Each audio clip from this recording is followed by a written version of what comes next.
Premièrement, salut à tout le monde. Je m'appelle Elia. La mauvaise expérience était le fait que je me suis retrouvée dans la salle de bain, en train de manger en fait dans la salle de bain. Je revenais même de l'école, je revenais à la maison en pleurant. Donc, je disais toujours à mon père, bon, j'ai vraiment envie de repartir au pays. Donc en fait, bon, moi, je me suis levée un bon matin, je me dis, bon, je vais essayer de chanter. Ou bien je vais essayer de danser, ou bien je vais essayer de faire quelque chose. Pour tous vos événements au Canada, le seul producteur de vos vidéos de mariage, anniversaire, baby shower, contactez le seul producteur Kisasu Production au 403 715 4056. Vos vidéos en 4K 2021, ça va chauffer. Faites confiance à Kisasu Production. Vous ne serez pas déçus pour son savoir-faire.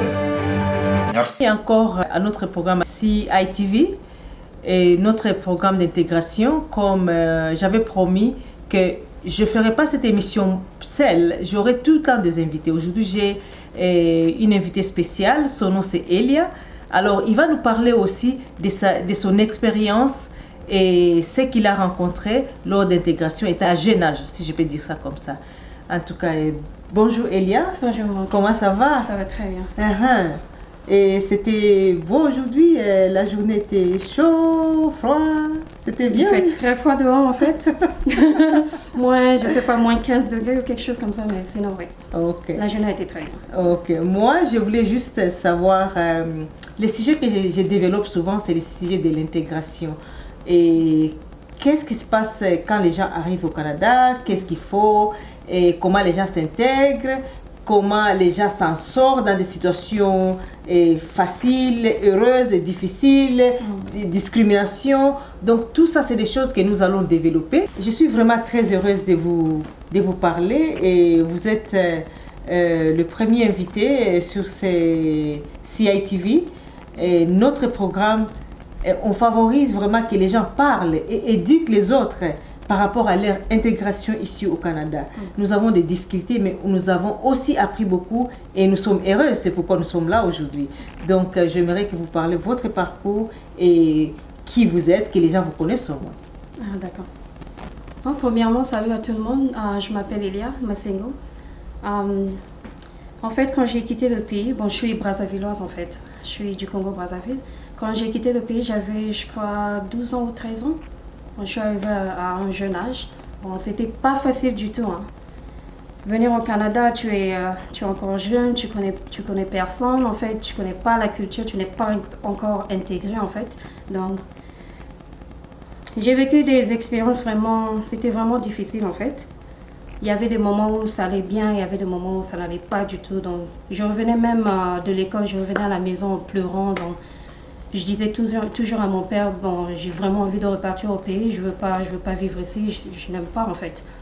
Tu vois, tu es entouré de toutes sortes de personnes, la communauté et tout ça, c'est différent quoi, c'est différent du pays. Donc, différentes cultures. La culture, tout ça en fait, c'était différent. Je me suis retrouvée dans un pays là où je connaissais personne en fait. Bon, la première fois que je suis allée à l'école, bon, ça s'est bien passé en fait. Je suis rentrée dans la classe, je me rappelle, tout le monde était content de m'avoir. Mais après, c'est toujours les premiers moments. C'est pas tout le monde est content. Mais après, quelques jours après, donc, il fallait vraiment que je m'intègre vraiment. Donc, c'était difficile en fait. Tu vois, il y a tout le monde a leur groupe. Il y a quelques groupes dans la classe. Donc, tu dois vraiment te présenter et tout ça. Donc, tu dois recommencer la vie à zéro, quoi. Oui. Comme au pays. Oui. Tu vois. J'avais beaucoup d'amis au pays en fait. J'étais populaire comme on le dit, mais ici c'était une autre chose en fait. Mais avoir des amis, comme je l'ai dit, c'était pas facile du tout. J'avais personne en fait. Tu parles que tu n'avais pas des amis et bien sûr quand on arrive quelque part de nouveau, il faut se créer des amis. Et c'était quoi? Qu'est-ce que tu pensais à faire c'est pour t'intégrer, pour avoir des amis? Qu'est-ce qu'il fallait que tu fasses? Est-ce que tu avais l'idée de ce que tu voulais ou tu n'avais pas l'idée, pas du tout? J'avais pas l'idée du tout en fait. Moi je me disais c'était comme au pays quoi. Tout le monde parle la même langue, donc c'était vraiment facile de s'intégrer. Mais ici, la langue aussi était différente. Malgré que je parlais le français, mais Tu vois, c'est différent quelquefois. oui, Il le y a français des est différent. Il y a le français québécois, il y a le français français. Donc tout ça, tout le monde a différentes... il y a les Français manitobains, il y a les voilà. Français de... Donc c'était pas facile du tout de se comprendre, quoi. C'était pas facile du tout. Ok. Donc, oui, c'est ça. Mais après ça, et comment est-ce que tu as fait et quand tu as vu que tu avais de la difficulté à avoir des amis, à créer des amis, comment tu as fait? Qu'est-ce qui s'est passé? C'est ça. Ok. C'est quoi l'expérience? C'est quoi ton expérience des biens ou des mauvais? Moi, j'aimerais qu'on parle aux gens. C'est quoi l'expérience que toi, tu as rencontrée dans ces moments-là? La mauvaise expérience était le fait que je me suis retrouvée dans la salle de bain, en train de manger en fait dans la salle de bain parce que je n'avais personne. J'avais des amis, mais les amis en question en fait, ils étaient dans quelques groupes. Dans quoi. le groupe. Donc, ils ont formé leur groupe. Quand tu veux rentrer dans leur groupe, personne ne te laisse entrer dans leur groupe. Exactement. Ouais. Parce qu'on n'avait pas la même vision, on n'avait pas... Les choses étaient différentes en fait. Donc c'est pour cela c'était vraiment difficile. Donc je me suis retrouvée dans la salle de bain en train de manger. J'étais là en train de pleurer parce que à chaque fois, quand il était 12h, je crois, bon, le dîner quoi, le lunch comme on l'appelle, je cherchais quelqu'un Pour t'asseoir avec. pour m'asseoir avec, mais tout le monde était en groupe, donc c'était vraiment... Ils te regardent même Ils pas, me- ils te calculent même pas. Ils me calculent même pas. Donc je suis là, je me demande, ben, je vais m'asseoir où? Je m'assois où? Qu'est-ce qui se passe? So, tu as amené ta nourriture, tu es allé te cacher dans la toilette Dans les toilettes. pour commencer à manger là-bas. Exactement. J'ai commencé à pleurer. Il y avait un moment où j'étais en train de prier à Dieu. Je me disais, mais Seigneur, je ne sais pas, c'est quoi ça? Qu'est-ce que je peux faire? Puis Mais j'ai eu une chance. J'ai rencontré une fille qui s'appelle Lina. C'est ma meilleure amie. Ça fait plus de 8 ans qu'on est amis maintenant. C'est elle qui est venue à mon secours, en fait. Donc, elle m'a est parlé. venue à la toilette. Elle est venue dans les toilettes pour ses besoins, mais puis elle a entendu des cris de pleurs. Donc elle s'est demandé, mais qu'est-ce qui se passe? Elle a connu et puis elle me dit, mais qu'est-ce qu'il y a? Pourquoi tu pleures? Je dis, mais j'ai pas d'amis. Je suis là, comme tu me vois, je suis en train de manger toute seule, donc je sais pas quoi faire. Elle me dit, ben, tu vois, j'ai mon groupe aussi, tu peux toujours venir, hein, si tu peux te joindre à tu nous. peux te joindre à nous, il n'y a pas de problème. Je me suis dit, ben, pourquoi pas? Dans ce moment-là, je me disais, bon, la deuxième semaine, j'étais très contente pour aller à l'école. Mon père me disait, mais tu pleures plus, qu'est-ce qu'il y a? J'ai dit, ben, j'ai rencontré beaucoup d'amis, donc ça va maintenant. Je me sens très bien, je me sens vraiment relax. Ok. Ouais. Mais par rapport à l'éducation, toi, tu avais 12 ans quand tu es venu. Par rapport à l'éducation d'abord, relation d'école, c'était difficile avant, mais après, ça a changé. Ça a changé. Et les professeurs, comment ils étaient considérés? Parce que c'est qu'avec les bacs, les niveaux qu'on vient chez nous, dès qu'on vient ici, les niveaux là, ça paraît comme si c'est un peu différent. C'est différent. Oui. Ils ont leur façon d'enseigner, donc il y a beaucoup de matières à couvrir. Et comment tu faisais, comment tu t'en sortais dans ces points-là? Tu avais des difficultés à travailler avec les professeurs aussi, comment ça fonctionnait, un peu comme tu étais nouvelle? Oh, les professeurs étaient vraiment cool. J'ai un professeur que j'ai beaucoup aimé, son nom c'était Monsieur Gilles Longval. C'était mon professeur de la géographie. Il était vraiment gentil. Quand tu avais besoin d'aide, il était toujours là auprès de toi. Ok. Ouais. Ah, ça c'est bien. Ça s'est bien passé en fait. Avec les professeurs, c'était cool. bien. C'est seulement les élèves. C'est juste les élèves, oui. Je vais parler surtout de l'expérience par rapport aux professeurs. L'aide que vous avez plus là-bas et puis ici, c'est quoi la différence? C'est quoi? Qu'est-ce que vous avez qui est remarquable par rapport à votre expérience de l'éducation? Bon, comme je l'ai dit, je suis entrée au Canada à l'âge de 11 ans, 12 ans. 13 ans, je ne me rappelle pas beaucoup. Ça fait longtemps. Bon, j'ai pas trop étudié au pays. Parce que quand j'ai quitté le pays, j'étais en CM2. Ouais, donc j'ai pas fait de longues études au pays, quoi. C'était l'école primaire. Oui, c'était l'école primaire. Donc, arrivant ici, c'était différent. Parce qu'au pays, là-bas, tu n'as pas vraiment la chance de... Quand tu comprends pas la leçon, en fait, tu dois en fait poser des questions à tes camarades ou bien, tu vois, pour essayer d'apprendre quelque chose, quoi. Mais avec les professeurs, c'est un peu difficile. Par contre, ici au Canada, quand tu ne comprends rien, tu peux toujours voir le professeur après l'école pour qu'ils puissent t'aider à comprendre ce que tu n'as pas tout ça. Mais au pays, je sens c'est comme si les professeurs n'ont pas le temps pour les élèves. Les professeurs, en fait, ils te disent, quand tu poses une question à un professeur, le professeur te regarde, c'est comme si tu étais genre bête, tu es stupide, tu comprends rien, tu es illettré ou quelque chose comme ça. Oui. Alors qu'ici, quand tu poses une question à un professeur, il te dit, bon, c'est pas comme ça, c'est ceci, voilà, et tout. Il te donne l'occasion d'apprendre, quoi. Mais au pays, c'est dur. C'est très dur. Vraiment. Lorsque nous arrivons ici, nous avons, pas seulement les jeunes, même les adultes, l'éducation là-bas est très, très différente. Et par rapport ici, il y a des méthodes de mémorisation. Il faut mémoriser tout. Il faut tout mémoriser. Mais ici, il y a l'apprentissage, c'est très, très différent. Il faut connaître comment faire ça, pas mémoriser. Il faut connaître les schémas, comment faire ce que tu veux faire ou ce que tu veux étudier. Il y a des processus qui sont différents par rapport aux études. Mais là-bas, la plupart du temps, nous mémorisons tout. Nous mémorisons tout. Et en mémorisant tout, tu ne connais rien en fait. Si la partie là que tu as mémorisée est passée, tu ne peux pas passer la classe.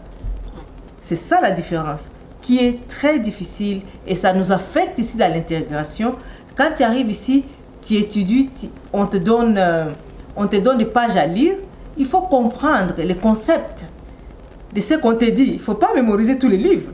Exactement. Et ça devient l'échec. Ça devient l'échec de l'intégration par rapport à l'éducation. Et à la fin, tu vois comme si tu ne connais rien.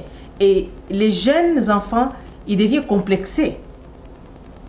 Et c'est complexe-là qui fait que les enfants fuient l'école. Parce que les autres les discriminent, ils ne connaissent rien. Ils disent, ben, c'est là, ils ne connaissent rien. Quand ils posent la question, parce qu'ils ne font pas des recherches poussées. Ici, on apprend aux enfants à jeune âge de faire des recherches, de connaître des choses, pas mémoriser, savoir comment rentrer dans un programme et apprendre ça. Tu ne vas pas mémoriser. Il y a des choses que tu vas mémoriser, bien sûr, dont la différence de l'éducation, mais il y a une processus qui est vraiment différent. C'est comme si tu veux devenir, je ne sais pas, conseillère ou quoi que ce soit. On te donne un livre, tu dis, bon voilà. On te dit, bon voilà, tu dois suivre, il y a des étapes pour suivre, quoi. Il y a les étapes, il y a les objectifs. Et puis, c'est pas, tu n'étudies pas tout, en fait, en général. On te donne des choses que tu dois étudier qui est basé sur ce que tu veux devenir. Mais c'est pas comme au pays. Au pays, tu as toutes sortes de choses que tu apprends, mais à la fin de la journée, tu n'as pas le boulot.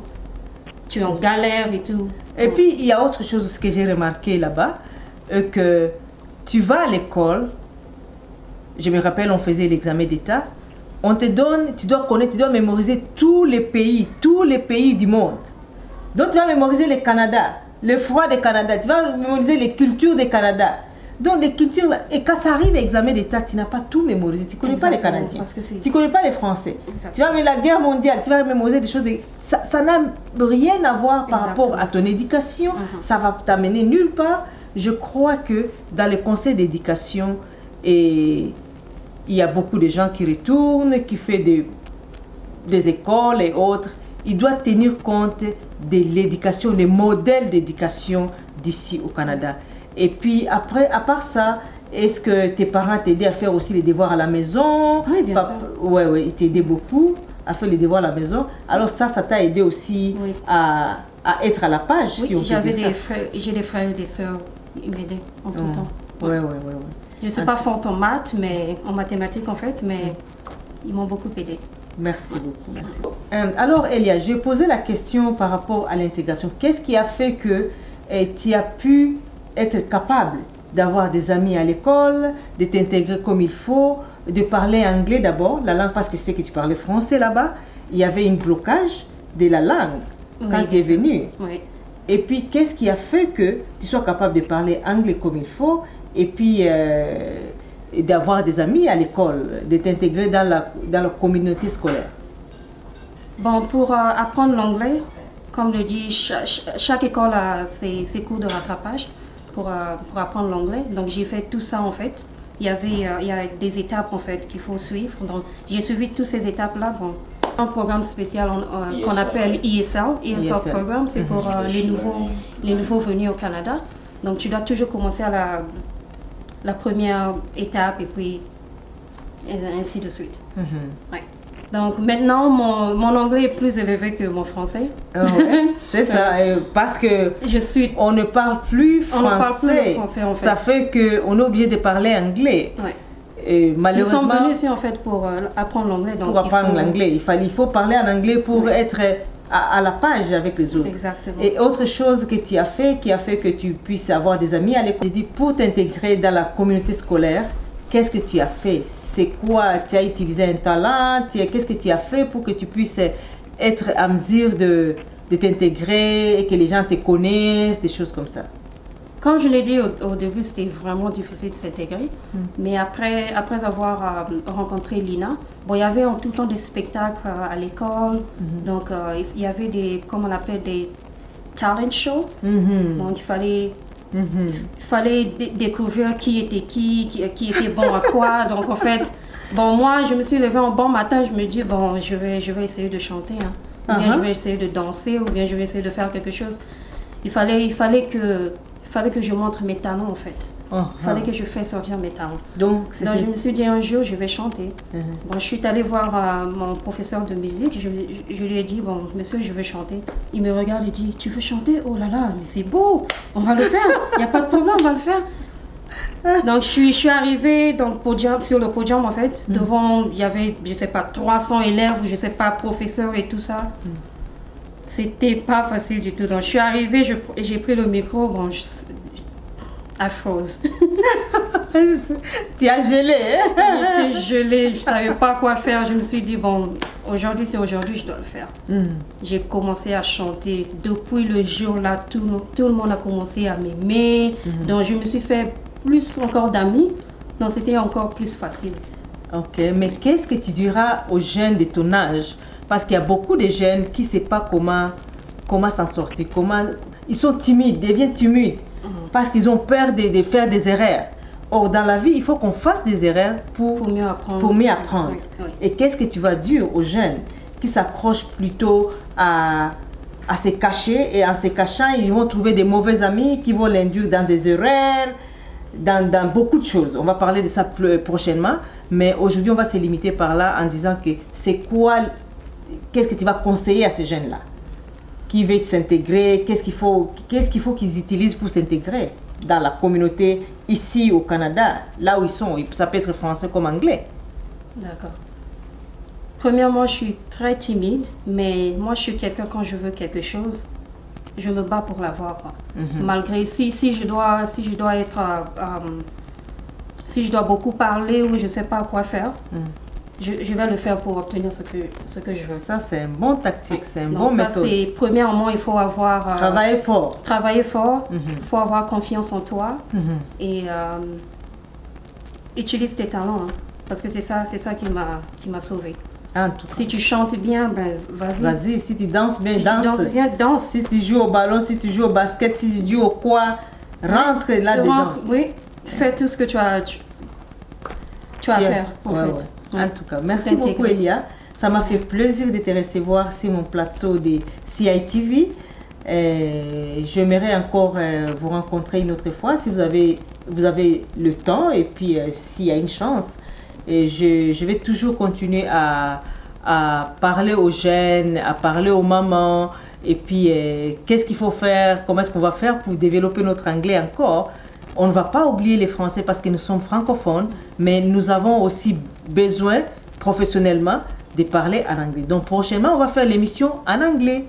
Et pour les francophones, je vous aime beaucoup. C'est pas que je déteste les Français, mais les conditions, c'est comme si tu es dans la neige, il neige, tu vas faire quoi? Il faut te protéger, il faut porter un bon manteau, te couvrir pour ne pas être malade, pour ne pas avoir le froid. Donc nous sommes ici en anglais, nous sommes des battantes, nous sommes des militaires. Dans la guerre, il faut qu'on parle anglais. Donc prochainement, on va parler en anglais. Je vous aime beaucoup, j'aime tout le monde qui nous suit. Je remercie notre équipe, CITV, dont on a remis en arrière des caméras, et on a Luzolo. Donc, je remercie tout le monde, l'aide de tous pour que cette émission soit réalisée. Prochaine émission, on va continuer avec les sujets d'intégration, mais dans une autre forme. Et puis, on demanderait aux jeunes talentueux, si vous connaissez, vous avez des talents, si vous avez quelque chose à montrer. En tout cas, ça, c'est l'intégration. On va vouloir chanter, on va vouloir danser, on va vouloir montrer tout ce que nous avons comme talent. Welcome to Community Integration TV or CITV. If you like this episode, please do not forget to subscribe and like. Leave us the comments below. Thank you. Hi guys, welcome to Community Integration TV or CITV. If you like this episode, do not forget to comment, subscribe, and leave some comments below. Thank you.